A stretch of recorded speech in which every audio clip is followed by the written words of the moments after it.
This video is sponsored by Brilliant. Let me begin by saying that I love my cats dearly, but they're not exactly the sharpest tools in the shed.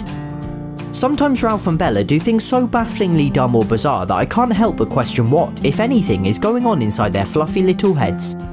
But there is one way to find out, an IQ test. So Ralph, complete each following analogy by underlining 2 words from those in parentheses. I don't think Ralph was taking it very seriously. Clearly a human IQ test wasn't going to work, so I'd have to devise a feline one. I read a ton of books on the subject, and countless websites and online quizzes, but they were mostly pseudoscientific nonsense. They did, however, all have questions and methods in common, so I pressed them all together and squeezed out the good bits to form my own. I call it the seriously unscientific and borderline silly cat reasoning, intelligence and behaviour exam. Huh, would you look at that? I guess it's the universe's way of asking you to please consider subscribing. Question 1. Play a video of birds on the TV. Does your cat 1. Never realise it's just a video and try to catch the birds? 2. Take a bit of time but eventually realise? Or for 3 points, quickly realise they can't actually get the birds? I filmed birds from my own garden and played them on the TV for Ralph first. Straight away he was interested, following as they darted around the screen and standing on his hind legs to get a closer look. He did this for a good few minutes, although I think he was being overly cautious of these gigantic, larger-than-life birds, so I made the screen smaller. Then he really got interested. This went on for roughly 15 minutes, constantly swatting the screen and trying to catch those delicious birds. Soon Bella joined in. She was also incredibly interested, and whilst Ralph went to look for the birds behind the TV, Bella kept watch from the front. At no point did either cat give up or realise they couldn't catch them, so both cats score bottom marks for this round. Question 2. Place a mirror in front of your cat. Does your cat 1. Try to fight their reflection? 2. Show interest but soon realise it's a reflection? Or 3. Immediately know it's a reflection and show disinterest? I put the mirror in front of Ralph and he was more concerned about this massive object several times his size that suddenly appeared. He didn't seem at all fazed by his reflection, so he scores his first 3 out of 3. Bella was very much the same. She could clearly recognise that her reflection wasn't another cat and stayed put, even more unfazed than Ralph. Full marks. Question 3. Place some string on your cat's back. Do they 1. Do nothing, 2. Ripple their fur, or 3. Somehow remove the string? I showed Ralph the string before putting it on his back. He did nothing. So then I put it on his head, and he didn't seem to care about that either. He even fell asleep. Bella also didn't seem to care.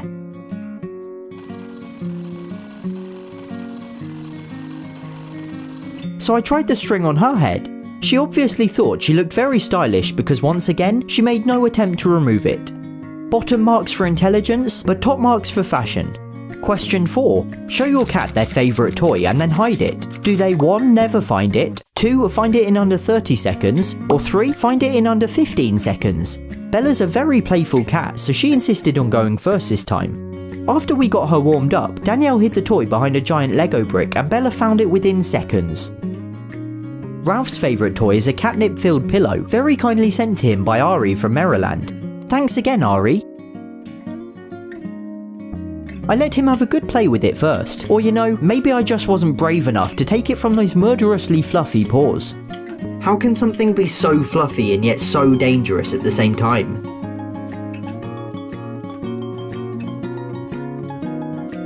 Once he was ready, I hid it behind the brick. And just like Bella, he found it within seconds. Full marks all round.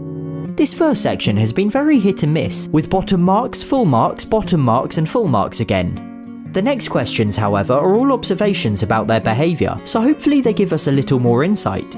Question 5. Does your cat wake up at the same time / have a similar morning routine? Both cats wake up like clockwork, and meow relentlessly until we wake up too. We feed them both, and then Bella steals my spot in bed whilst Ralph stays awake until precisely 11 AM. So yeah, they both have very rigid routines. I'm going to award both cats 5 out of 5. A common theme I found in all the studies and books was that having a predictable and set routine is a high indication of intelligence in a cat. So maybe they're actually super geniuses, or maybe they're just hungry in the mornings. Question 6. Does your cat go to bed at the same time / have a similar evening routine? Bella's bedtime isn't so much driven by a specific time, rather by when we go to bed, but I think we can count that. She first sits on this fluffy red jumper she likes, kneading and purring for about 5 or 10 minutes. It's really sweet. Once she's done, she walks round to a pillow and goes to sleep, so once again full marks. Ralph, however, basically has no routine whatsoever. He could sleep in any number of places and at any time at all, so he scores a lowly 1 point. Question 7. Does your cat like a variety of different foods? Bella is exceptionally fussy. She'll only eat one particular brand of cat food, and we even have to alternate between gravy and jelly or she'll refuse to eat it. She's incredibly picky with treats too, so she scores 1. Ralph used to only eat his particular gourmet brand, but now loves sharing Bella's half-eaten leftovers. He'll eat almost any treats though, so he scores slightly better, a 2 or a 3, I'm gonna say 2. Question 8. How does your cat communicate they want feeding? The choices for this one are 1. They don't, 2. Sit by their bowl, 3. Meow relentlessly, 4. Lead you to the bowl, or 5. Answers 2, 3 and 4. Both cats undoubtedly score a 5. They are incredibly proficient at getting us to feed them. They meow their heads off, sulk sadly beside their bowl, and lead us to their bowls.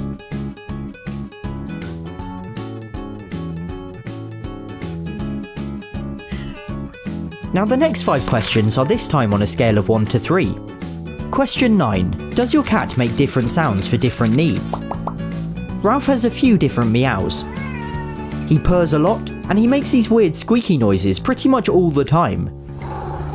See? Bella purrs and occasionally meows, but that's more or less it, so I'll give them both a 2. Question 10. How many words does your cat recognise? Ralph knows his name, din-dins and dreamies, which is embarrassingly few. Bella similarly knows her name as well as breakfast. I'd say they understand the intonation in our voices more, but only a couple of actual words, which gives them both the bottom score. Question 11. When stroking your cat, do they move to encourage you to stroke certain spots? Finally, a question written for my cats. I mean, technically I wrote all of these questions for my cats, but they really excel at this one. Both Ralph and Bella cannot sit still when being stroked. Ralph constantly directs you to above his tail or his cheeks or his head, whilst Bella always steers you towards her chin, and particularly while she's been wearing her donut, her neck. An easy 3 out of 3. Question 12. Can you teach your cat tricks? Nope. No, not at all. I tried to make a video about it once, but it didn't go well. A great big fat no. And question 13, if yes, no. Nope. The final question is worth a gigantic 10 points. You know your cat best. On a scale of 1 to 10, how intelligent are they? I'm going to be brutally honest here and give Ralph a 4. I love him dearly, but he's not the brightest spark, especially compared to my previous cats Reggie and Tom, who were both really quite intelligent. Bella gets a 6. Still not exactly Einstein, but undeniably smarter than Ralph. Sorry, buddy. And with that, it's time to add up all the scores. Ralph scored a grand total of 33 out of 57, whilst Bella scored 38, putting them both comfortably in the average category. I've linked the test in the description if you want to try this on your cat, so comment how they scored. Are they a feline prodigy or do they have a head full of fluff? Before I wrap this up, it's important to bear in mind that intelligence isn't really what defines a good cat. I want my cats to be friendly, happy, affectionate, playful and fun, and Ralph and Bella certainly have all those traits covered. They're endlessly entertaining, and I'd rather they be a little dopey than be plotting world domination. Now if you want to get smarter, the sponsor of today's video, Brilliant, is here to help. Brilliant is a problem-solving website and app that uses interactive lessons to teach you maths, science, computer science and more. Their courses include finance, mathematical fundamentals, machine learning, programming, cryptocurrencies and logic to name just a few. After quizzing my cats all day, I thought I could brush up on logic and reasoning myself. What made the course so wonderful is that you don't just memorise things and obtain surface level knowledge, rather you get a deeper and more thorough understanding of each concept, enabling you to really apply what you've learnt and tackle increasingly challenging problems with ease. It's a shame they don't offer courses for cats. Go to brilliant.org/halfasleepchris to sign up for free, and the first 200 people will get 20% off their annual premium membership. How brilliant is that? Ralph and Tom, they're my favourite little pussycats. Bella too, she's my favourite loaf of bread.